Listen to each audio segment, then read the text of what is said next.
Super बाजार cooperative Kankavli Sindhudurg जिल्ह्यातील एकमेव वातानुकूलित सुपर बाजार। पत्ता सुपर बाजार Mumbai Goa highway SM high school समोर कणकवली।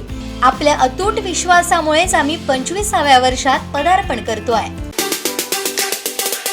पिंगुळी पाझर तलावाबद्दल बोलणार आहे। पिंगुळी पाझर तलावाबद्दल सर्वांच्या जनतेच्या तीव्र अशा भावना आहेत की त्या ठिकाणी एक कंपनी ओरिजिन म्हणून एक कंपनी आहे।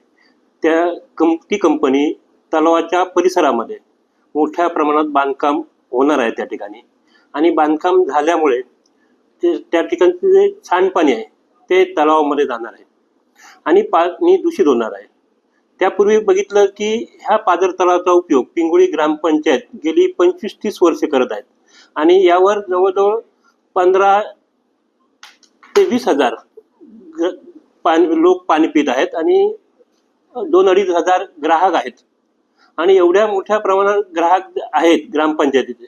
आणि असे असताना सुद्धा ग्रामपंचायतीने त्या ठिकाणी विकासकाला NOC दिलेले आहेत आणि रेखांकनासाठी परवानगी सुद्धा NOC ग्रामपंचायतीने दिले आहेत। पण हे जे तलाव आहे ते लघु पाटबंधारे जिल्हा परिषद विभागचं आहे आणि त्यांनी ची परवानगी न घेता या ठिकाणी रेखांकन सुरू आहे किंवा रेखांकनाला परवानगी दिलेली आहे। या ठिकाणी जे परवानगी न घेता सुद्धा लपाने त्याकडे पूर्णपणे दुर्लक्ष केलेलं आहे, कारण हे लपाच्या ताब्यात असल्यामुळे लपाने त्यांच्यावर कारवाई करणं गरजेचं आहे किंवा त्यांना परवानगी दिली किंवा NOC देऊ नये असं मला वाटतंय। या ठिकाणी आपल्या जागेमध्ये त्यांच्या जागेमध्ये रेखांकनासाठी परवानगी दिली जाते किंवा अतिक्रमण होतं याकडे लपाचं अजिबात लक्ष नाही।